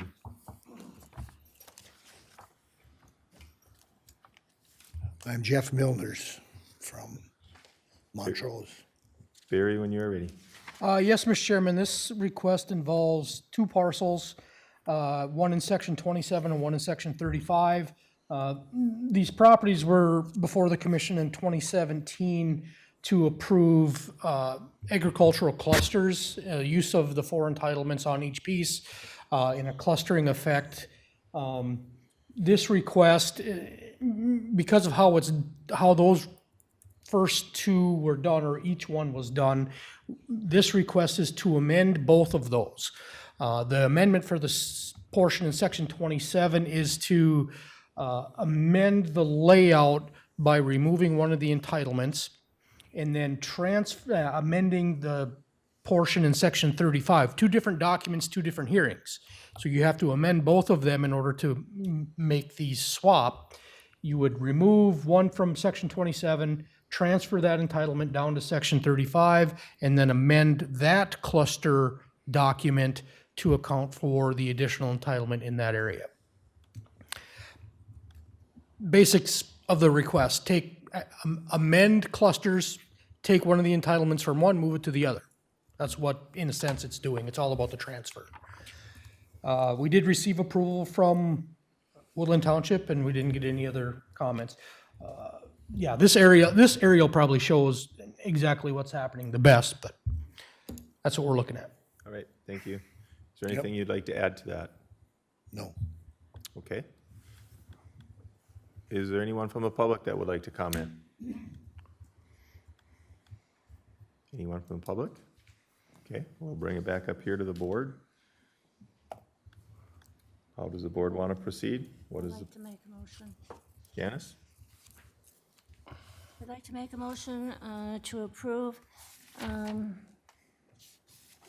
the amending the previously approved conditional use permit for 1 per 40 clusters in section 27 and 35, recorded under document number A1351687 and A1851686, and approve a conditional use permit to transfer a, quote, 1 per 40, end quote, building entitlement from a property in section 27 to land in section 35, both owned by the Jeff and Mary Ann M. And you'll have to excuse me, sir, I don't know how to pronounce your last name, help me. Milners. Thank you.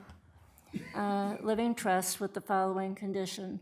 1, a termination of deed restrictions for document number A1346141 be filed with the Wright County Planning and Zoning Office, releasing the entitlement to be transferred.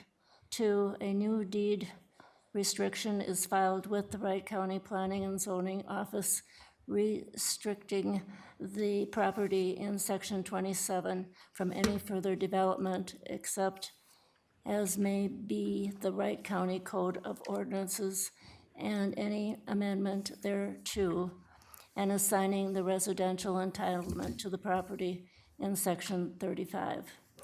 3, any further divisions using the entitlement in section 21 may require an AG cluster, end quote, hearing. All right, I have a motion. Do I have a second? I'll second. Do I have a second? Andy? Motion made and seconded. Is there any discussion? If there's no discussion, all those in favor signify by saying aye. Aye. Aye. Opposed, same way. Motion carries. Thank you. Thank you for being patient with us. Excuse me.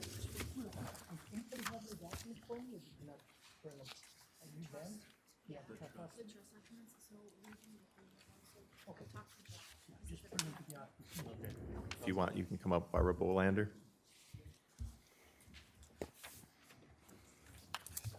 Can you give your name for the record, please? I'm Barbara Bolander. All right, Barry, when you're ready. There's an echo in here now. There's just nobody here, so it's bouncing off the wall, other than Chris, of course. That's because it's from Cokato Township. There's never anybody here for that. Okay. There's a reason for that. It didn't take an hour for all the rest. Okay, All right, Barry. back to order. Yeah, Mr. Chairman, this is a 5-acre property in Cokato Township along Quimby Avenue Southwest. It's in the US Highway 12 corridor. Plan as agricultural and is currently zoned as agricultural. The property was created as a result of a deed restriction administratively approved in 2011. This request is to operate a commercial outdoor recreation property to operate outdoor crafting and wellness events. According to the information submitted by the applicant, she's requesting 3 events a month, one a larger event, and then 2 smaller events. Those events would occur on Saturdays between the hours of 10 a.m. and 4 p.m. With the description of a little bit more particulars of the event included in your packets. There will be another portion that's brought forward here at some point. There's looking to be a home extended business portion for basically a crafting barn, I guess is the best way to put it. But that is requiring some variances for size for that home extended business portion. So it'll be going to the Board of Adjustment. Depending upon outcome of that, then the applicant will be coming back to apply for the home extended business portion. So as we sit here right now, we're just strictly looking at that outdoor recreation portion. We received approval from Cokato Township, which the minutes are in your packet. Thank you, Cokato Township, for also providing the minutes. And the city of Cokato did just indicated they had no objection to the request. Okay, thank you, Barry. Is there anything you would like to add as to what you're looking at doing? I just want to clarify, it's actually from the months of March through the month of November. I accidentally put 2 instead of through. So it's really weather permitting. Obviously, if there's a bunch of snow, we won't have an outdoor event. So, but no, other than that, I don't have anything to add. I'll ask, is there anyone from the public that would like to comment? And seeing none, we'll bring it back up here. I guess, is there any questions, concerns? Dan, I guess, can you Well, fill us Mr. in? Chair, we don't have any concerns. She's actually been operating for a few years now and had moved into Dassel for a couple of years and now back on the farm again. I guess not understanding she needed these permits, so that's why she's here. It's not a business that, from their standpoint, that grows into a multifaceted business, attended by thousands of people. It's been pretty consistent with the attendance. And for the special events, we looked at the fact that the people are coming in there during the course of that day for this special event, so it's not all at once. So it's not going to be a huge traffic concern. Okay, Okay? And we do support it. okay, thank you for that. Any other questions, concerns? Is somebody ready, prepared to make a motion? I would like to ask my esteemed colleague a question. What are you laughing at? It's the esteemed part. Okay.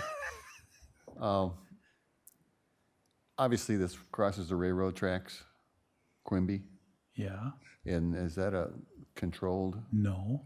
Okay. If you can give us any hints on how to work with the railroad, we've been working on this for 8 years. I'm just curious. Thank you.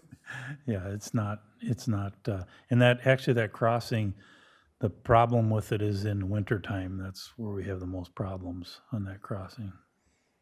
It's a very wide open Thank intersection. you, Mr. Chair. Pat, did you have something? I was going to make a motion. We're ready. We can discuss after a motion. Make a motion to approve an interim use permit for commercial outdoor recreation to seasonal outdoor events in accord with the discussion in the plans and narrative on file with the following conditions. 1, no more than 3 events to be held each month from the months of March through November. 2, events to be held on Saturdays only between the hours of 10 a.m. and 4 p.m. 3, sanitary facilities should be provided in a quantity recommended by the County Environmental Health Office. 4, this request is subject to a 1-year township review to ensure compliance and that the township road is handling the amount of increased traffic. 5, no parking on the township road. 6, any change in use or expansion requires an amended interim use permit hearing. And 7, this permit shall expire upon the transfer of the property, termination of any lease agreement, or change in business ownership or operations. Okay, do I have a second to that motion? I'll second that. Motion made and seconded. Is there any more discussion? Yep, Mr. Chairman, just one little bit of comment on this. As far as the last condition, which is, this is the standard condition language that we have in, it's upon transfer of the property. In this case, Ms. Bolander is a relative taxpayer. It's currently owned by her mother, but there is the intention to get it fully into her ownership. Council, is there a way to write that in this condition so we don't, it doesn't expire upon that transfer? I would, excuse me, Mr. Chair, and Barry, I think you can just add another condition to this, just saying that the use will not expire upon transfer to the applicant within the next, when do you think that transfer is going to happen? So she has a transfer on death deed. Oh, so. She's hopefully in the long- 81. Hopefully she'll hopefully at last least another 10 19 years. Yes, so I would say it wouldn't, With the exception of the transfer from Okay. mother to daughter. mother to the applicant. Okay. Right. So we would amend the seventh condition to add at the end, provided, however, that the transfer of ownership shall not apply with a transfer of actual or beneficial ownership to Barbara Bolander. Is Barbara? Yes. Okay. Dan, are you good? Is that an edit? Yes, I'm Okay. okay with it. We have a motion. Is there any other discussion? If there's no other discussion, all those in favor signify by saying aye. Aye. Aye. Opposed, same way. Motion carries. Thanks. Yep. Is there anything else that needs to come before the board, Barry? I don't think so. We have training next week, our next meeting, so please be here at 6 o'clock for critical incident training. What date is that, May? 16th. Just mess with it. I will try and be in the state for that. And then at the next meeting, we do have an ordinance amendment coming up. This is one that we have no choice but to review, look at, and get done prior to June. So Greg and I wrote it extremely well with the guidance of the DNR. So should be pretty easy, but that, we do have an ordinance amendment that is coming up. I was gonna keep it for the in your business. And my daughter laughed about Okay, it. so, and I guess hopefully we can all be here next meeting. I have to go to Alabama tomorrow for a family emergency, so I am hoping. The only reason I say that is because we did have a 3-3 tie tonight, so we may need a full board. But if we can't make it, we can't make it. If not, do I have a motion to adjourn? So moved. Do I have a second? Second. Motion made and seconded. We are done.